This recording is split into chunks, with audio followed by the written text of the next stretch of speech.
5 points I'm going to talk about. And those 5 points I'm going to talk about, they're those which are basics. They're those points that can lead you to success. They're those points that if you follow them, you are able to get where you want to go. But if you go against those rules, start buying asset and not liability. So what do I mean by that? Hey guys, welcome to Dan KTV again. I'm welcoming you. I'm so happy that you'll be able to. We're gonna talk about how to be successful in today's economy. So today's economy is kind of different of what we knew long time ago. If you look back on 10 years ago, you'll see that a lot of things have changed. And what changed, it's also changed very fast. And what changed very fast is the way we work, the way we do everything. So that, what I mean is that the economy is kind of changing very fast. And when it's changing very fast, it's really benefiting those people who have at least a financial education. That's why I opened this channel.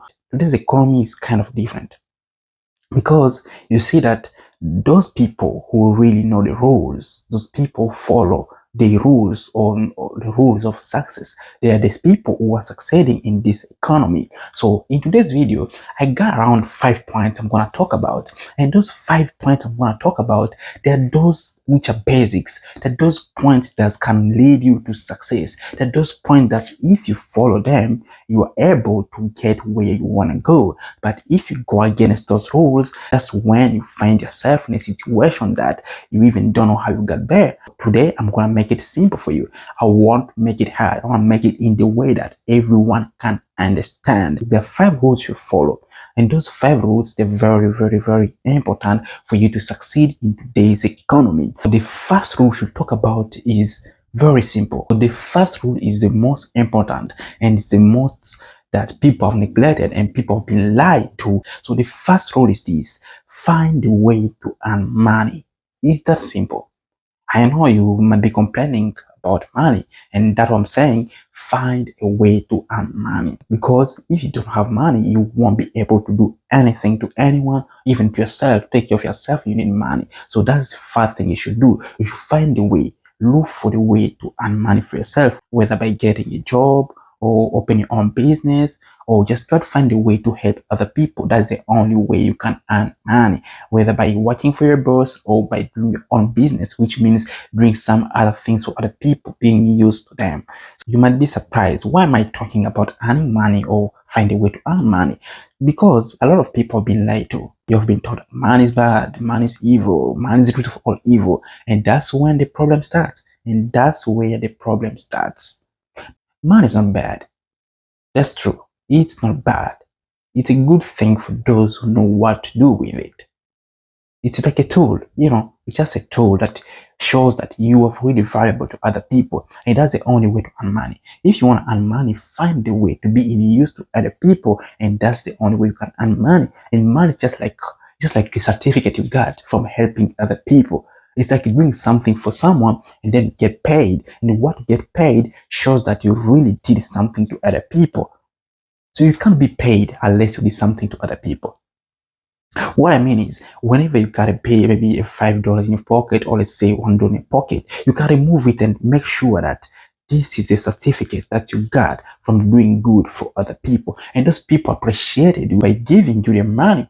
And that money is a certificate which shows that they were happy. They appreciated you. They are so happy because you did something for them. You solved their problem. And that's what money is for. We shouldn't look at it as a bad thing, but we should look at it as a certificate of accomplishment, that we did something good to someone. That's why we got it. That's the first rule we should know. Money is good, and it is a certificate to show that you did something good for other people, and it should not be neglected. Once you get that money, so what do you do with it? So what do you do with the money after getting it? After you found a way to earn money. So when you get that money, so what do you do with it? And that's what drives us to the second rule. So the second rule is this: you should spend less than what you earn. So when you spend more than what you make, you see you're in trouble because it won't be enough. I'm not saying that you shouldn't buy nice things or those good things. No, I'm not meaning that at all. You should really enjoy the fruit of your labor. And by enjoying them, make sure that you enjoy the way that it won't put you in trouble, the next time, right? That's what you're trying to solve. So every time you get paid, make sure that you budget everything that you're going to spend money on. And when you budget everything, you will be able to know. Welcome to my channel and thank you for watching. If this is your first time to watch my videos, please consider subscribing on my channel and also smash that like button below. And also don't forget to share this video with people that you like, people that you how much you need to cover all your expenses, and make sure that when you write them down, write those which are very, very necessary, the things that you need. Sometimes you can neglect the thing that you want or the thing that you just desire, but you really don't need them. You can put them first aside and make sure that you first budget for those things that you need. So our third rule to succeed is gonna be easy. So the third rule is this: you should start by saving the minimum of 10% of your income and invest the minimum of 15% of your income. So what do I mean is this: every time you get paid, 10% should be saved and 15% should be invested for your future wealth. So the 10% is your emergency. So that means when you get like unexpected bills, let's say like your car breaks down, so that savings is what should cover that expense.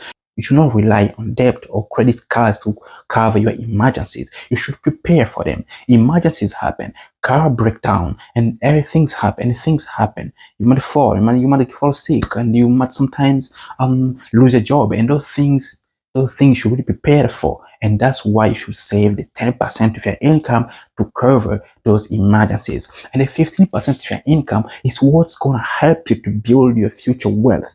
That's the most important thing in all your budgeting.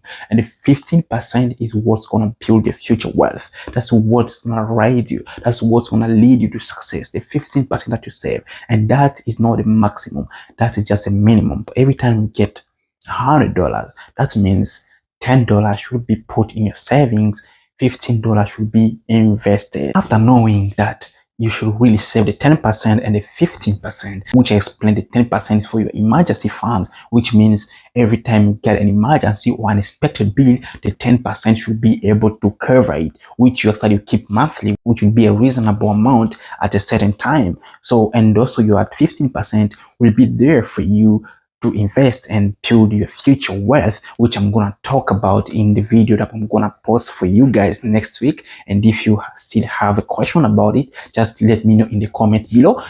My fourth rule is this: start buying asset and not liability. So what do I mean by that? I'm gonna make this very simple for you.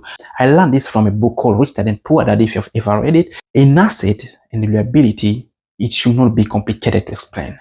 An asset is what puts money in your pocket, and liability takes it out of your pocket. When you start buying things, make sure that you get focused on asset, because asset will build your future wealth and liability will drag you down. So what I mean is this: an asset puts money in your pocket, or otherwise it pays you.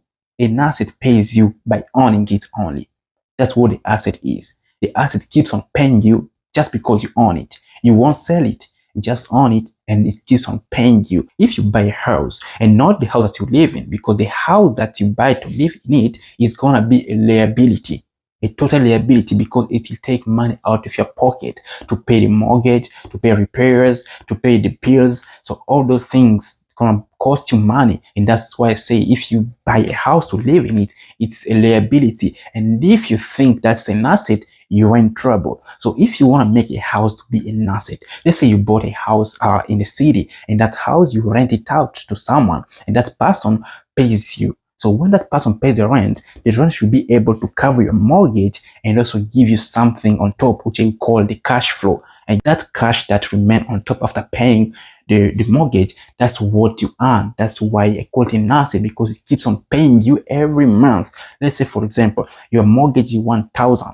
and also you rent the house for 1,500. That means you have 500 in profit, or 500 in cash flow every month, and that is an asset. Your car is a liability because it takes money out of your pocket every time, even if the bank can tell you to list it as an asset, but it's not an asset. That is really a liability, because you have to pay for the gas, for the maintenance, for the repairs, and everything. You have to pay for it, which means it's a liability, and it should not be lied to anymore. Start buying asset and not liability. Fifth rule we're going to talk about today, it's one that I think I had to put it at the end, because most of you will not agree with it, but I will tell you this is the most important point I was going to talk about. The fifth thing is this: believe in the dignity and morality of business. So what do I mean there? And why did I bring this point up to the end? It's because most of us don't believe that we are all in business.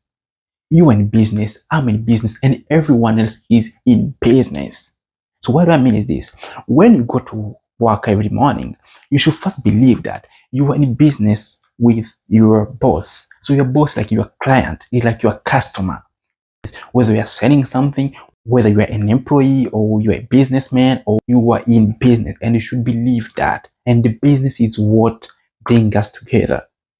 Business is a good thing. It's something that helps us to be useful to other people. And we should believe that every time you wake up in the morning, you go do something good to someone. You go help someone achieve their goal. You go help someone live their own life. And you're very important to them. That's why they keep on paying you. You should believe that. Deep inside you, believe that you're doing something worthy. And if you like our video so far, please smash that like button and also subscribe to our channel for more videos like this. And if you like them, please share to your friends. Please share to those people that you know, so that this video can also help them the way it just helped you. And thank you for watching our channel. Thank you so much. Welcome to my channel, and thank you for watching. If this is your first time to watch my videos, please consider subscribing on my channel and also smash that like button below. And also don't forget to share this video with people that you like, people that you keep watching. Peace.